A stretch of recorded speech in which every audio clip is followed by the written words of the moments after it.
예, 마태복음 1장은 족보인데 우리가 족보를 우리 시각으로 보면 굉장히 좀 이렇게 뭐랄까 낯설고 유대 족보니까 잘 모르는데 조금 더 우리가 공부를 하면 이 족보에 많은 메시지가 담겨져 있거든요.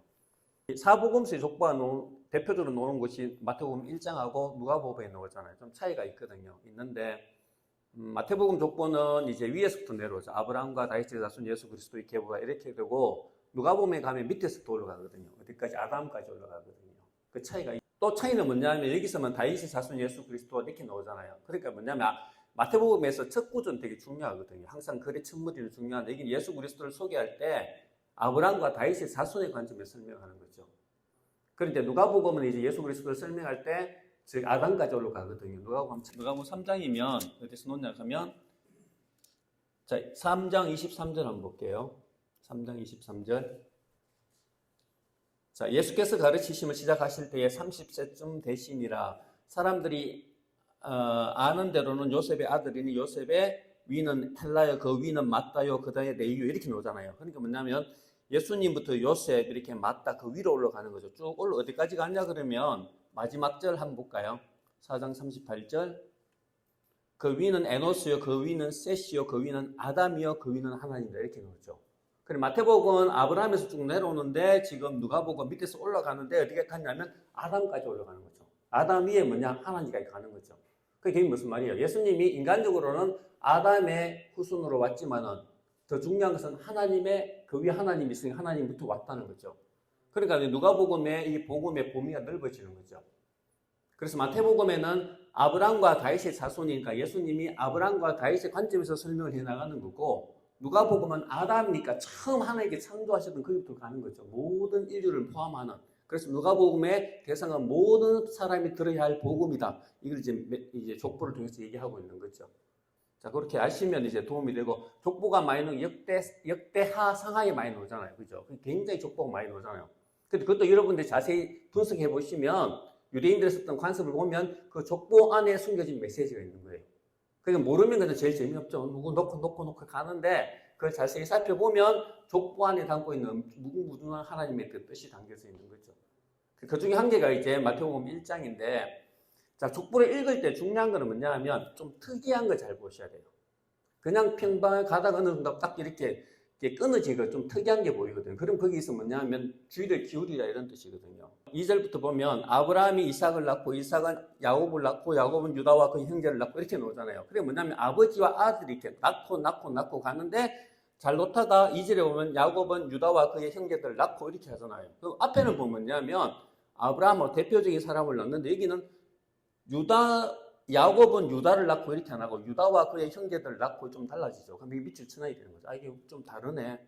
자, 그 다음에 보면 어떻게 나오냐 하면 유다는 다말에게서 베레스와 세라를 낳고 이렇게 나오잖아요. 여기 또 뭐가 또 들어가는 거예요. 여자가 들어가는 거예요. 여자가 다말에게서 이렇게 나오는 거죠. 이렇게 놓고 그 다음에 보면 베로스는 헤스론을 낳고 헤스론을 나함을 낳고 이게 정상으로 돌아오는 거죠. 앞에서 낳고 갔는데 여기서 이제 좀 약간 특이한 구절이 들어가는 거죠. 그 다음에 람은 아미나답을 넣고 아미나답은 나손을 넣고 나손은 살몬을 넣고 그냥 쭉 가는 거예요. 그냥 넣고 그런데 다시 5절에 가면 살몬은 라합에게서 보아스를 낳고 이렇게 놓잖아요. 여자가 또 들어가죠. 그럼 특이한 거죠. 관심을 끌어라 이런 뜻이에요. 보아스는 또 다시 룻에게서 오벳을 낳고 이렇게 되는 거죠. 다시 룻이 또 들어가는 거죠. 그러니까 이게 3절에 보면 다말, 라합, 룻 이런 게 여자가 들어가 있는 거죠. 갑자기. 그 다음에 쭉 이제 다시 정상으로 돌아옵니다. 오벳은 이새를 낳고 이새는 다윗 왕을 낳으니 이렇게 돼 있죠. 여기서 특이한 게 뭐야? 왕이 돼가지고 왕. 동그라미를 쳐야 되는 거죠. 아, 다윗이 왕이구나 이렇게 하는 거죠. 그 다음에 보면 또 다시 다윗이 우리아와 그의 아내에게서 솔로몬을 낳고 여기도 중요한 솔로몬을 낳고만 해도 되지만은 우리아의 아내가 들어가 있죠. 밑줄 치는 거죠. 이게 뭔가 하나님 강조하는 메시지인 거죠. 그 다음부터는 보세요. 쭉 그냥 나와요. 정상으로. 솔로몬은 르호보암을 낳고 르호보암은 아비야를 낳고 아비야는 아사를 낳고 아사는 여호사밧을 낳고 여호사밧은 요람을 낳고 이렇게 쭉 그냥 놓고 이렇게 나오잖아. 이거는 그냥 쭉 읽어 나가시면 되는 거죠. 그리고 이제 11절에 가면 바벨론으로 사로잡혀 갈 때에 들어가고 요시야는 여고나와 그의 형제들 낳은 이렇게 돼 있죠. 여기 좀 특이하죠. 이게 어디서 나왔냐면 2절이죠. 2절에 보면 야곱은 유다와 그의 형제들을 낳고 이렇게 되어 있는데 11절에 보면 똑같은 말이 요시야는 여고냐와 그의 형제들을 낳다 이렇게 되어 있죠. 이렇게 똑같이 이렇게 묶여져 있죠. 제가 이거 가지고 이제 미국에서 공부할 때 왜 이렇게 썼는가 해서 이렇게 제가 이 논문을 이렇게 우리 과제를 써냈죠. 써냈는데 교수님이 너무 잘 적었다고 칭찬 받았는데 이게 이제 우리가 성경을 읽을 때 이렇게 관찰을 유심히 하다 보면 메시지가 있는 거죠. 이런 걸 못 찾으면 그냥 그게 그거예요. 아니 뭐 놓고 뭐지 이렇게 하는 거예요. 우리 유심히 읽어야 될 필요가 있는 거죠. 자, 그 다음에 보면 바벨론으로 사로잡혀간 이후에는 요거나는 스알디엘을 낳고 이게 평범해요. 스알디엘은 수룹바벨을 놓고 쭉 낳고 하다가 16절에 한번 가볼까요? 16절에 보면 야곱은 마리아의 남편 요셉을 낳았으니 이렇게 여기까지는 괜찮은데 마리아에게서 이렇게 나오거든요. 마리아에게서 그리스도라 칭하는 예수가 나시니라 이렇게 돼 있거든요. 자, 이것도 우리 해볼 수 있는 부분이 내용 좀 남겨놓고 그 다음 17절에 가면 한번 족보를 요약해주고 있습니다. 자, 그런즉 모든 대수가 아브라함부터 다윗까지 14대요. 다윗부터 바벨론으로 사로잡혀 갈 때까지 14대요. 바벨론으로 사로잡혀 간 후부터 그리스도까지 14대다. 이게 뭐예요? 14가 강조되어 있죠. 14가. 왜 굳이 14를 얘기하는가? 이것도 우리가 주목할 필요가 있죠. 그리고 18절부터는 쭉 얘기해놓고 이제 예수 그리스도의 나심을 일어난다. 그러면 예수님에 대해서 다시 상세하게 끝까지 설명해 주고 있거든요. 자, 근데 여기서 그래 왜 14가 강조되는가 알고 싶잖아요. 그죠? 14가 강조되는 거는 전번에 한번 말씀을 드렸죠. 유대인들은 이름을 가지고서 만약에 우리가 뭐 이병희 이렇게 하면 이영이 이가 다니까 기영 니언을 기영 니언 디귿 니언 이렇게 해서 1, 2, 3, 4대 매기거든요. 그래서 그 이름을 이렇게 더해서 놓는데 다윗 이름이 다 있을 거 아니에요. 그죠? 히브리어로. 그러면 그 D 이렇게 해당하는 그 단어들 다 더하면 14가 나와요. 그러니까 14라는 건 뭐를 강조하냐면 다윗을 강조하는 거거든요. 그 다윗은 뭐예요? 아까 말씀드렸지만은 그 6절에 보면 다윗 왕이잖아요. 그게 무슨 말이냐면 예수님께서 이런 족보를 또 나타나는 건 뭐냐면 이것은 왕이다 이런 뜻이에요. 그래서 히브리어서 제가 3번 반복하면 가장 최상급이라 그랬잖아요. 우리가 거룩하다 하면 뭐예요? 이사야 6장이 그게 가장 거룩한 거예요. 똑같은 거죠. 그게 14는 뭐냐면 다윗. 그러니까 예수님이 다윗 왕의 후손으로 왔다는 걸 강조하는 거죠. 1장에서 이 모습들을 통해서 말씀드리지만은 예수님은 다윗의 왕이다 이렇게 얘기하는 게 아니고 이런 정치들을 통해서 예수님이 왕인데 다윗의 후손으로 왔다는 걸 엄청 강조하고 있는 거죠. 그러니까 여러분 그 메시지를 알고 되면 알게 되는 거죠. 그러니까 이런 것들 여러분들이 아시면 족보에 담겨져 있는 전번에 말씀을 드렸죠. 요한계시록 우리가 보면 그림으로 설명하지만 그 그림 속에 담겨있는 메시지를 뽀내면 알 수 있듯이 여기도 족보도 보면 일일이 말은 안 했지만 이 족보를 읽는 사람들은 아는 거예요. 유대인들은 아니까 자기 문화니까. 그러니까 우리는 그걸 알아야 되는 거죠. 그래서 여기서 말하는 것은 아까 말했지만은 다윗의 자손으로는 예수 그리스도를 강조하고 있고 이 족보는 왕의 족보다 이렇게 되어 있는 거죠. 그리고 또 두 번째 일이 알아야 될 게 뭐냐면 여러분들 우리는 족보하면 옛날부터 다 적잖아요. 근데 유대인들은 족보를 그렇게 안 적어요. 우리가 생각하는 만큼 처음부터 칠실곡을 다 적는 게 아니고 중요한 사람들만 이렇게 적는 거죠. 여기도 보면 족보에 보면 왕들 중에서 빠진 사람들도 있거든요. 우리 시각으로 봤었을 때 이 왕들은 왜 빠졌지? 없네 이렇게 보시는 게 아니죠. 유대인들은 이렇게만 큰 것만 적어놔봐도 이 사람들이 뭘 얘기하는가를 아는 거죠. 그래서 이 족보에는 말씀드렸죠. 모든 왕들, 모든 사람들이 다 들어가 있는 게 아니에요. 하지만 그 중간에서 중요하다고 생각하는 사람만 이렇게 넣은 거죠. 그렇게 하시면 여러분 이 안에서 엄청나게 무궁하게 담겨진 뜻을 알 수가 있어요. 저는 오늘 또 마태복음 1장을 읽으면서 너무 많아가지고 메시지가 가지고 어떻게 할까 계속 기도하면서 했는데 이 중에서 앞부분에 아까 말했던 3절부터 6절까지 내용을 가지고 우리가 나누는 게 중요하겠다 이런 생각이 좀 들었습니다. 이 안에 메시지 정할 건 너무너무 많죠. 아까 말씀드린 2절하고 11절에서 왜 여고나와 그 형제를 낳았다 이렇게 돼 있는가 거기에 대해서 설명을 엄청나게 신학적으로 깊은 내용이 들어가 있거든요. 근데 오늘은 그 중에서도 한 가지만 아까 3절부터 6절 사이에 들어가 있던 이제 여자가 나오잖아요. 여자가 나오고 좀 특별한 구가 붙는데 이게 대해서 한번 공부를 한번 해보는 거죠. 첫 번째 보면 3절 한번 볼까요? 유다는 다말에게서 베레스와 세라를 낳고 이렇게 돼 있잖아요. 자, 여기는 아까 말씀드렸지만 유다가 누구를 낳았다 이렇게 하면 되는데 굳이 다말이 들어가지 여자가 들어가 있잖아요. 그죠? 그 특별한 게 이제 왜 특별하냐 하면 유대인 족보에서 여자가 잘 안 넣어요. 그리고 유대인 관습도 그렇고 그 당시 고대 이 당시 1세기잖아요. 여자가 별로 안 중요해요. 그 여자는 아까 마리아가 예수님 발 앞에서 말씀을 들었다. 그것도 굉장히 특이한 거거든요. 그 당시 또 로마 시대도 그렇고 여자의 그 위치가 그렇게 중요하지 않은 거예요. 아는 데에게 넣었다는 것 자체가 중요한 거죠. 그리고 여기서 또 좀 특이하게 느껴지는 거죠. 하나님의 족보, 예수님의 왕의 족보인데 뭔가 세상의 족보와는 다르네. 이렇게 우리 그걸 알아차려야 되는 거죠. 자, 그 다음에 보면 살몬은 라합에게서 5절에 보면 살몬은 라합에게서 보아스를 낳고 이렇게 돼 있잖아요. 여기는 또 여자인데 또 어떤 여자예요? 라합. 이스라엘 여자가 아니잖아요. 이방인이잖아요. 여리고 사람. 그죠? 여리고 여자. 이방인의 라합이 들어가 있는 거죠. 그러니까 두 번째는 뭐냐면 보아스를 낳았는데 보아스는 룻에게서 오벳을 낳았다 이렇게 돼 있잖아요. 룻도 뭐예요? 룻도 이방인이죠. 모함 여인. 들어가 있는 거죠. 놓고 근데 오벳은 이새를 낳고 이렇게 돼 있잖아요. 이새는 다윗 왕 이렇게 되잖아요. 중요한 건 뭐예요? 11장에서 다윗 왕, 이스라엘에서 가장 위대했던 왕, 전성기에 있던 왕, 이스라엘이 선망하고 있는 그 이상적인 왕이 다윗 왕을 설명하는데 그 다윗 왕의 조상에 누가 들어가 있냐면 여자가 들어가 있고 그 다음에 그 여자가 두 명이 뭐야? 직계 여자가 이방인이라는 거죠. 여러분 이스라엘 사람들 얼마나 혈통을 중요시하는지 아시죠? 엄청나게 중요시하잖아요. 그래 경건법 아시죠? 음식 먹는 거 안 먹는 거 이런 게 가지고 하고 우리가 베드로가 우리가 사도행전 10장에 보면 그 사람들 책망받는 이방이나 같이 밥 먹었다고 그죠? 책망받잖아요. 사도행전 10장에 들어가면 그게 왜 그러냐면 이방인하고 상종을 안 해요. 상종을 안 하는데 이 충격인 거예요. 이 사람들이 다윗 왕인데 자기들이 가장 이게 선망하는 왕의 족보 위에 할머니가 있고 있는데 할머니들이 다 뭐예요? 이방 여자인 거예요. 이게 거짓이 아니잖아요. 맞잖아요. 사실은 이 사람들 충격을 받는 거죠. 이 마태복음 읽는 사람이 왕인데 다윗 왕이구나. 예수 그래서 다윗 왕의 후손으로 왔다고 하고 그만큼 세 번을 강조를 하는데 그 왕의 후손에 자기들의 가장 위대한 왕의 앞에 할머니 하라고 그 위에 사람들이 다 이방 여자인 거예요. 그러니까 이 충격을 받는 거죠. 그러니까 하나님 보시는 족보가 다르다는 거죠. 이 세상에서 하나님께서 보시는 이 왕의 족보가 다르다는 거 이게 딱 느낄 수 있는 거죠. 그 다음에 두 번째 재밌는 게 뭐예요? 6절 한번 보세요. 다윗 왕을 낳으니라 다윗은 우리아의 아내에게서 솔로몬을 낳고 이렇게 돼 있잖아요. 이게 중요한 게 뭐냐면 여러분 앞에 여자의 이름이 그냥 나왔잖아요. 그러면 다윗은 어떻게 해서 우리아의 아내가 누구예요? 바세바잖아요. 그냥 바세바에게서 솔로몬을 낳고 이렇게 하면 되잖아요. 근데 여기서 그렇게 안 하죠. 바세바에 이름이 없는 것도 아니고 있는데 우리아 하면서 우리아의 아내에게서 솔로몬을 낳고 이렇게 돼 있잖아요. 그럼 여기 강조되는 건 우리아거든요.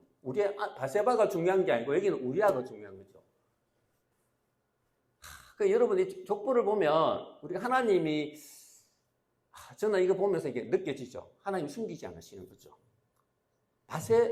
다윗의 인생에서 가장 결정적으로 다윗이 하나님께 책망받고 자기 삶이 이제 꼰두박질한 사건이 뭐예요? 우리아 사건이잖아요. 그죠? 근데 우리 같으면 이제 다윗 왕을 높이고 싶은데, 다윗 왕 가면, 이렇게 좋은 마음만 쓸고 싶은데, 1장에 보면 그 다윗 왕의 인생이 가장 결정적으로, 다윗으로 하여금 그 수많은 사울에 의한 고난을 하나님이 연달시키는 고난이었고, 우리아의 아내 바세바와의 간음 이후에 다윗이 압살롬에게 쫓기고 했던 그거는 전부 하나님께서 예비하신 그 자기 죄로 말미암아 생긴 고난이거든요. 그러니까 그거는 빼고 싶잖아요.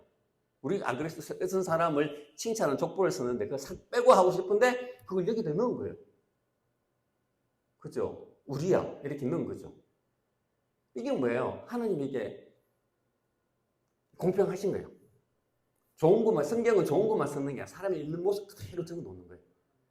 다윗이지만 내가 선거하는 그 다윗도 유명했지만 하지만 다윗도 우리아 사건을 기억시키는 거죠. 그럼 뭐를 말하고 있는 거죠? 하나님의 은혜라는 거죠.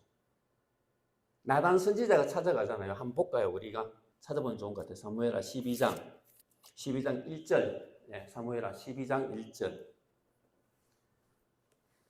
네, 저기 나와 있네. 제가 한번 읽어볼게요.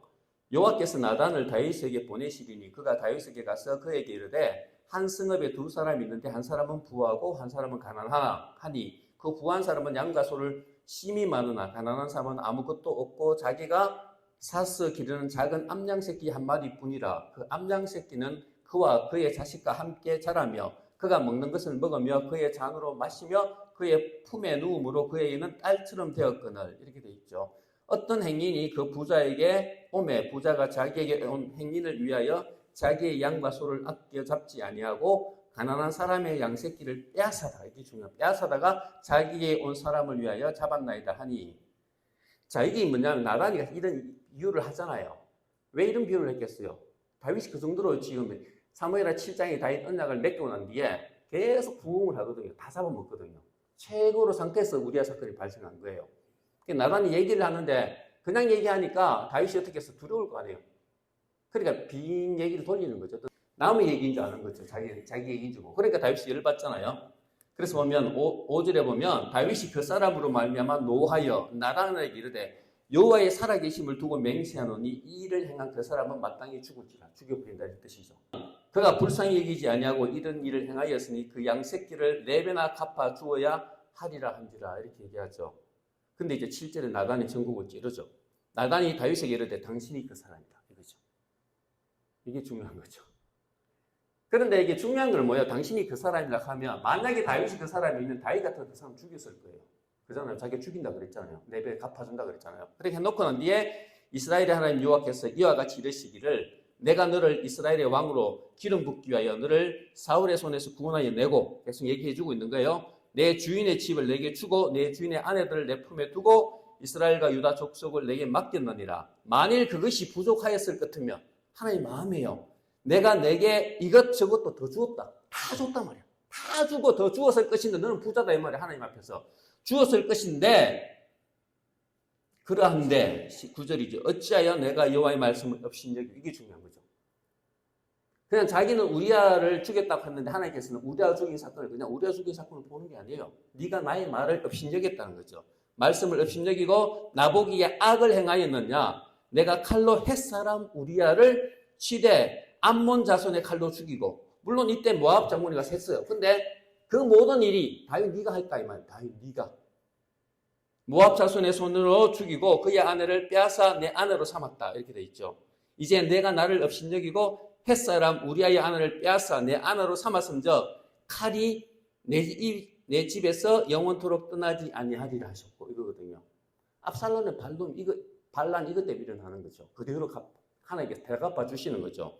여호와께서 또 이와 같이 이르시기를 보라 내가 너와 내 집에 재앙을 일으키고 내가 눈앞에서 내 아내를 빼앗아 내 이웃들에게 주리니 이거죠. 그 사람들이 내 아내를 더불어 백주에 동침하리라. 이게 누가 동침해? 압살롬이 했잖아요. 그러면 여기 놓으면 이 이웃이 누군가를 보면 이웃이 다른 게 자기 아들한테 배신을 당하는 거죠. 압살롬이. 그러니까 시므이가 그렇게 저주할 때도 다윗이 가만두라 하잖아요. 왜 동안 이걸 알고 하나님께서 미리 말씀하셨거든요. 자기가 이 받는 고난이 이때 말씀하신 거예요. 그렇기 때문에 가만히 두라 하는 거예요. 시므이가 자기 욕할 때도. 내가 드물어 동침하리라. 이게 압살롬이 한 짓이거든요. 이때는 이웃이라 하는데 이웃이라 되면 누군가는 모르는데 다른 게 자기 아들이에요. 아들이 이 짓을 하는 거예요. 너는 은밀히 행하였으나 아무도 모른다. 니하고 모압 둘이서 그죠? 이 일을 술래가 죽이잖아요. 앞에 해가지고. 하나님 너는 은밀히 행하였으나 나는 온 이스라엘 앞에서 백주의 이 일을 행하리라 하셨나이다. 이렇게 돼 있죠. 그러니까 다윗이 나단을 이르되 내가 여호와께 죄를 범하였노라 하매 나단이 다윗에게 말하되 여호와께서도 당신의 죄를 사하셨으니 당신이 죽지 아니하려니와 이거죠. 이게 뭐냐면 다윗은 아까 그 사건을 들어서 자기는 죽인다고 그랬잖아요. 근데 하나님은 다윗을 땡겨서 죽이지 않는다는 거죠. 그러니까 하나님이 다윗보다 나은 거예요. 하나님의 은혜가 있는 거, 하나님에게 은혜가 있는 거죠. 이 사건 이후에 여러분 그 이후에 압살롬 사건들은 하나님께서 미리 했던 이 사건들의 결과로 다 일어난 거예요. 다윗이 위대한 건 뭐냐면 압살롬이 일어났었을 때 그걸 받아들이는 거죠. 알고 있는 거죠. 하나님께서 말씀하셨잖아요. 이제 이 일이 드디어 나에게 닥쳤구나 하니까 시므이가 그렇게 욕을 하더라도 그냥 가는 거예요.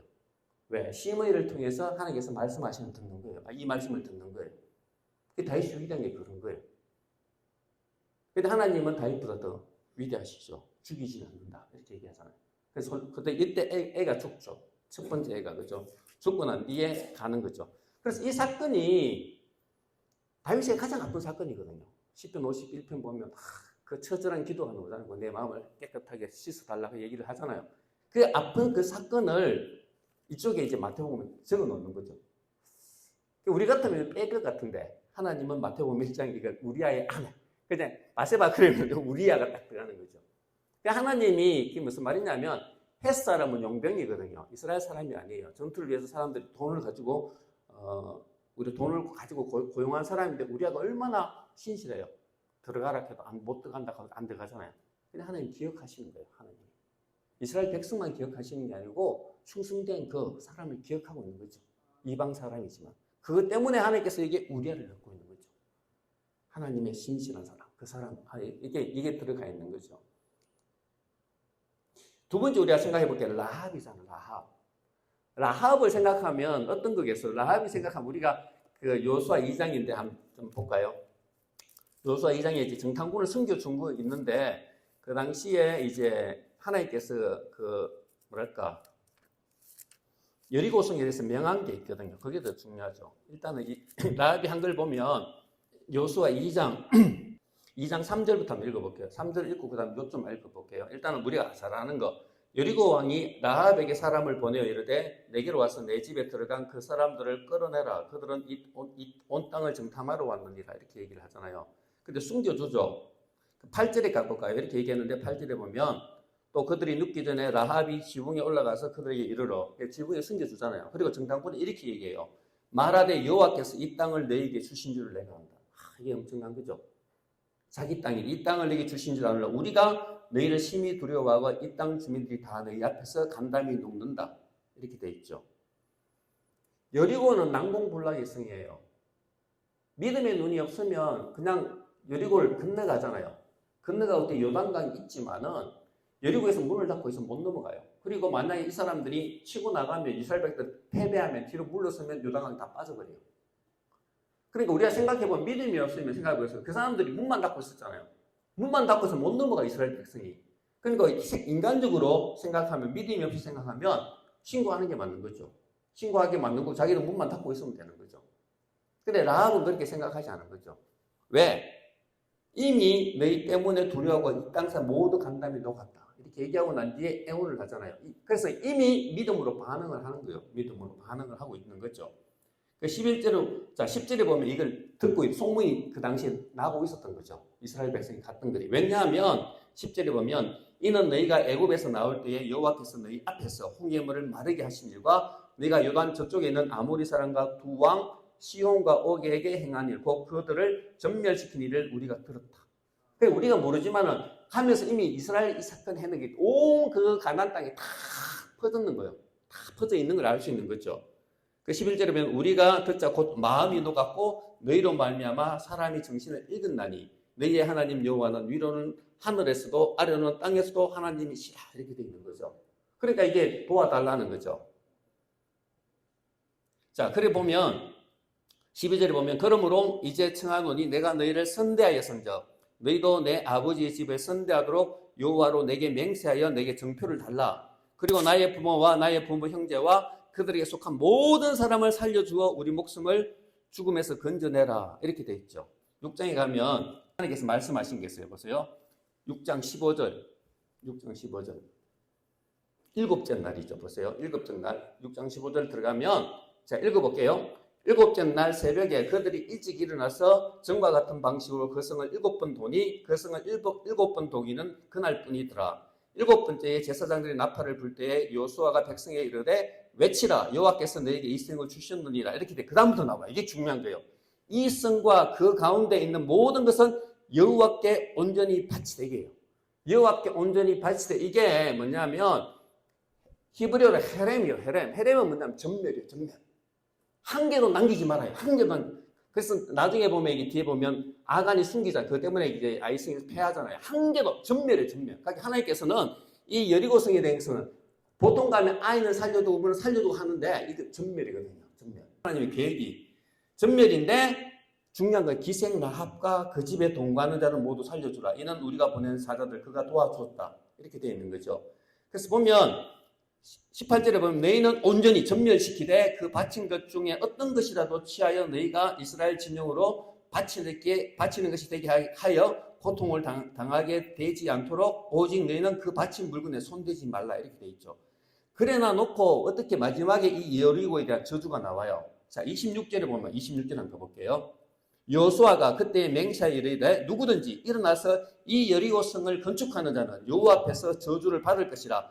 그 기초를 쌓을 때에 다시 한번 그 건축하려고 기초를 쌓을 때에 그의 맏아들을 잃을 것이요 그 문을 세울 때에 그의 막내 아들을 잃을 뜻이거든요. 집이 망한다는 거예요. 무슨 말이냐면 지금도 전멸시키는데 앞으로도 다시 수리하려고 하면 그 집안이 망해버린다는 거예요. 그러니까 완전히 전멸이에요. 전멸. 하나님의 원래 계획이 여기고서는 전멸이거든요. 전멸. 근데 중요한 건 뭐예요? 거기 살아남는 게 기생 라합이 살아남잖아요. 믿음으로 반응해서. 여기서 느낄 수 있는 게 뭐예요? 하나님이 항상 이렇게 일하시거든요. 출애굽기 34장 6절. 여호와께서 모세 앞으로 지나시며 선포하시되 여호와라, 여호와라. 두 번 반응하는 거죠. 여호와, 야훼. 여호와 이름은 뭐냐? 자비롭고 은혜롭고 노하기를 더디하고 인자와 진실이 많은 하나님이다 이거예요. 중요한 거 이거예요. 그러니까 그 여리고는 이미 망하도록 하나님이 진멸하도록 그리고 다시 한번 세워지는 그 사람은 완전히 집안을 멸망시키는 예정된 거예요. 하나님께서 떠나기 전에. 하지만 중요한 건 뭐예요? 거기에서 기생 라합이 있잖아요. 라합이 하나님을 잡았잖아요.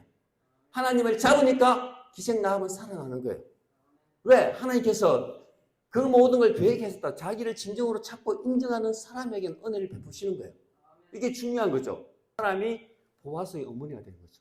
어머니가 되고 그 사람을 통해서 누구를 한다? 진멸할 그 족속에 속한 그 사람이 하나님의 왕을, 하나님의 오실 그 미디안 왕 다윗을 넣을 그 할머니가 돼요. 할머니가. 이게 중요한 거예요. 완전히 원래는 그 멸망될 자리에 있어야 되는 거잖아요. 그런데 하나님께서 그 믿음을 보시고 그 사람을 가장 낮은 자를 가장 높은 여자로 자리에 올려버린 거죠. 왕의 할머니가 되는.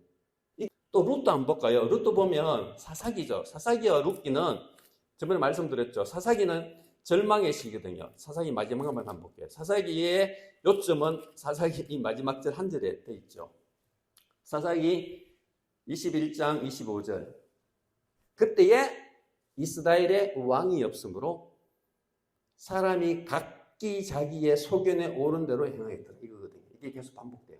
다시 한번 읽어보면 그때에 왜 이 사사기가 그렇게 혼란이 됐는가? 이스라엘의 왕이 없으므로 사람이 각기 자기의 소견에 오른 대로 행하였더라. 이거예요. 사사기의 요점이 마지막이에요. 결론이에요. 그래 사사기는 암흑시기예요. 여호수아가 죽고 난 뒤에 여호수아 때문에 하나님을 알지 못하던 세대가 와서 살았는데 엉망이 되는 시대예요. 근데 중요한 건 뭐예요? 크게 보면 엉망인데 룻기 1장은 어떻게 시작해요? 룻기 1장 딱 넘어가면 연결이 되죠. 이게 사사들이 치리하던 때에 1장 1절이에요. 이게 뭐냐면 절망의 시대거든요. 시대에 흉년이 들었다. 이 말 흉년이 들었다는 건 뭐냐면 이미 그 나라에서 더 이상 바랄 게 없는 거죠. 완전 절망의 시대를 표현하면 흉년이라는 이 단어에 포함되어 있는 거죠. 유다 베들레헴의 한 사람이 그의 아내와 두 딸을 데리고 모압 지방에 갔다. 베들레헴은 베이트레헴 무슨 말이요? 떡집이에요. 근데 그 떡집에도 어지간하면 떡이 있어야 되는데 없어가지고 그 땅에 못 살아가지고 모압 땅으로 이방으로 간 사건이에요. 이 사건. 그런데 거기서도 다 죽죠. 아들도 죽고 다 죽죠. 시어머니만 남아있는 호르몬에 남아있는데 다시 돌아가려고 그러죠. 근데 그 나오미가 좋잖아요. 자기는 자기 딸은 막 아무것도 없으니까 그냥 갈아두고 다 이게 시집 가라 이렇게 얘기를 했는데 룻이 따라가죠. 룻이 따라가는 이유는 딴 거 아니에요. 자, 1장 16절에 한번 볼까요? 이게 룻기의 키워드죠. 룻이 이르되 내게 어머니를 떠나며 어머니를 따르지 말고 돌아가라 강권하지 마옵소서. 어머니께서 가시는 곳에 나도 가고 어머니께서 머무시는 곳에 나도 머물겠나이다. 이렇게 여기까지는 뭐 없는데 길겠죠. 어머니의 백성이 나의 백성이 되고 어머니의 하나님이 나의 하나님이 되시리. 이렇게 되거든요. 이거거든요. 이거. 신앙이거든요. 그러니까 인간적으로 봤을 때 남편 죽고 시아버지 죽고 다 죽고 그 땅 떠나와서 아무것도 없는 그 땅에 들어가는데 홀어머니 보고 따라갈 수 있는 소망이 아무것도 없는 거죠. 근데 뭔 거예요? 어머니의 백성이 나의 백성이 되고 어머니의 하나님이 나의 하나님이 되시리 이렇게 되어 있잖아요. 인간적으로는 가진 거 없지만 신앙을 본 하나님을 본 거죠. 그렇게 돌아가는 거죠. 아무것도 없어. 그 가서 한 게 뭐예요? 이삭 죽잖아. 이삭 아무것도 없어가지고 이삭 죽다가 보아스를 만나는 거죠. 근데 중요한 거는 그때 하나님께서 축복을 하시잖아요. 그래서 마지막에 보면 다시 한번 그 룻기 4장 마지막에 한번 넘어가 보죠. 저번에 봤는데 마지막도 중요한 거죠. 마지막 보면 쭉 나오는데 베레스의 계보가 좀 나와요. 자, 21절 살모는 보아스를 낳고 아까 말 살모는 아까 라합의 남편이 있죠. 보아스를 낳고 보아스는 오벳을 낳았고 오벳은 이새를 낳고 이새는 다윗을 낳았다. 이게 뭐예요? 사사기 끝이 뭐예요? 왕이 없어서 자기 소견대로 했다. 이 말은 뭐냐면 왕을 기다리는 거죠.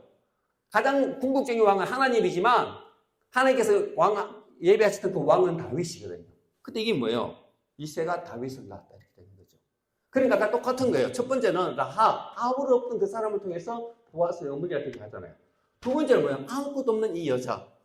절망의 시대에 아무 살 수 없어서 그 땅을 떠나서 이방 땅에 갔는데 거기서도 또 다 복상망한 거예요. 복상망한 거. 근데 딱 한 가지 남은 거는 딱 신앙밖에 없죠. 신앙. 하나님만 따라가겠다. 따라온 거예요. 따라왔는데 보아스를 만나고 이 보아스를 통해서 뭐예요? 왕이 없던 그 시대 하나님께 새로운 왕을 예비하시는데 그 왕의 아까 할머니가 되는 거죠. 이게 중요한 거죠. 그러니까 우리가 보면 사사기는 암흑의 시대예요. 근데 암흑의 시기지만 들어가면 하나님 그 속에 신실한 자에게 뭐예요? 축복을, 복을 베푸시는 거예요. 복을. 라합도 똑같은 거죠. 절망이고 멸망의 그 여리고성에서 하나님을 악망 하나님의 마음을 돌이켜가지고 거기서 구해내잖아요. 그 가장 높은 데로 올리시잖아요. 똑같은 거죠. 룻도 똑같은 거죠. 아무것도 없을 때 하나님을 갈망하는 자, 하나님을 따르는 사람에게 하나님께서 은혜를 베푸시는 거죠. 빛인 거예요. 깜깜한 속에 빛이 있는 거죠.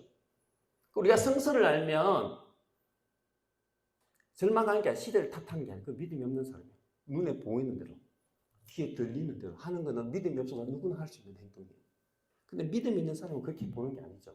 그럼에도 불구하고 내가 보기엔 깜깜하더라도 하나님이 살아계신다면 내가 하나님께 충성되고 하나님께 신실하다면 하나님은 시대에 나의 전체 시대는 아니더라도 나의 삶 속에서 나를 들어서 하나님이 쓰시는 그 길로 인도해 주시는 거죠.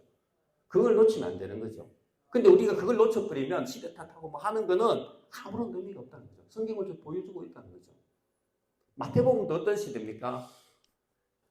귀환하고 난 뒤에 그 당시 알렉산더 대왕이 죽잖아요. 죽고 난 뒤에 4개의 왕이 그 영토를 갈라요. 그 이집트를 다스리던 왕이 있었고 이스라엘을 포함 시리아를 다스리던 왕이 있어서 왔다 갔다 해요. 그래서 그 밑에 계속 그 뭐랄까 외부에 그 아래에 있었거든요. 독립을 못했어요. 못하고 이 당시도 뭐예요? 로마의 식민지 헤롯 왕 아래에 있었잖아요. 그러니까 압제를 받고 있었던 거죠. 아무런 시대적으로 암울해요. 굉장히 암울할 때 오는 거예요. 예수님께서. 암울할 때 오는데 이 메시지를 받았을 때도 뭐예요? 여전히 그들은 로마의 식민지 아래에 있는 거죠. 근데 이 메시지를 받았을 때 라합과 룻을 봤었을 때 뭘 생각했겠어요? 암울했잖아요. 라합은 멸망받을 그 성에 살고 있었고 가만히 있으면 그냥 같이 멸절되는 거죠. 없는. 두 번째는 룻은 그 멸망 400년 동안 사사기 시대에 살고 있었잖아요. 하지만 그들을 통해 하나님께서 이스라엘의 왕이 되는 할머니들을 만들어냈잖아요. 중요한 건 뭐겠어요? 그럼 우리가 예수 그리스도를 신실하게 믿는다면 이 상황을 바꿀 수 있겠구나. 전체를 바꾸지 못하더라도 하나님께서 나에게 라합과 룻과 같은 그런 영광을 주실 수 있겠구나 하는 소망이 생겨나는 거죠. 중요한 거죠. 그리고 아까 다윗과 우리아 얘기를 하고 있는 거죠. 왜냐하면 하나님이 신실했던 그 당시에 우리가 보면 사무엘 하는 뭐야 다윗 이야기예요. 다윗 이야기인데도 그 하나님이 그렇게 사랑했던 다윗이 편애는 안 하신 거예요. 우리아의 다윗이 잘못해서 하나님께 공평하고 우리아를 편드시는 거죠. 하나님께 해주시는 거죠. 하나님 공평하신 하나님이시에요. 공평하시고 내가 하나님께 신실하다면 하나님은 우리를 변화시킬 수 있겠구나. 왕 대신 그분이 왔었을 때 우리가 바로 이 족보에 들 수 있는 사람이 될 수 있겠구나. 이 희망의 메시지를 주고 있는 거죠. 라합과 룻과 우리아를 통해서 하나님은 신실하신 분이야. 예, 우리아의 그 신실하면서 기억하시고 아무리 자기가 사랑하는 다윗이라도 그걸 갚으셔 주시는 하나님. 두 번째는 뭐예요? 라합과 룻과 같은 절망, 멸망에 있는 그 장소에서 하나님께 이끌어내셔서 가장 높은 곳으로 올리시는 그 하나님 얘기에서 보여주고 있는 거죠. 하나님은 공평하신 거죠. 공평하신 하나님. 예수 그리스도 안에 있는 사람은 민족과 족속과 뭐 성차별을 두지 않는 거죠. 두지 않고 하나님께 신실하다면 모두가 하나님의 족보에 들 수 있다 이 말이죠. 이것을 이제 요약하는 말이 많은데 골로새서 3장 11절 한번 볼까요? 골로새서 3장 11절. 자, 한번 읽어볼까요? 거기에는 헬라인이나 유대인이나 할레파나 무할레파나 야만인이나 스구디아인이나 자유인이나 차별이 없다. 이거 중요한 거죠. 하나님은 차별이 없는 거예요. 없는가? 오직 그리스도는 만유시요 만유 안에 계십니다. 이게 하나님의 족보예요. 차별은 물론 안에 들어오면 역할은 차이가 있겠죠. 남자가 해야 될 역할이 여자가 해야 될 역할이 있겠죠. 하지만 중요한 것은 그리스도 안에는 차별이 없는 거예요. 차별이 없고 누구나 다 하나님 앞에 신실한 사람은 이 하나님 그리스도의 족보에 들 수 있던 자격이 된다. 이걸 얘기하고 있는 거죠. 그래서 중요한 건 뭐냐면 어떤 상황이나 환경, 성별 탓하지 말고 하나님께 신실해라. 그러면 내가 아까 제 라합과 룻과 우리아처럼 하나님의 족보에 기록되는 귀한 인물이 될 것이다. 이게 바로 족보를 통해서 얘기해 주고 있는 거죠. 네, 같이 기도하겠습니다. 하나님 감사합니다.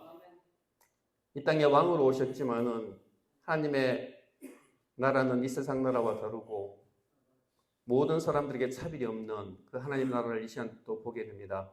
날마다 우리가 이 세상의 환경과 여건을 바라보지 말게 하시고 하나님 앞에 날마다 신실하게 살 수 있는 것이 무엇인가를 고민하게 도와주셔서 날마다 우리를 이끄시고 우리를 구원하시고 우리를 높이시는 하나님을 찬양할 수 있는 저희들이 되게 도와주시옵소서. 예수님 이름으로 기도합니다. 아멘.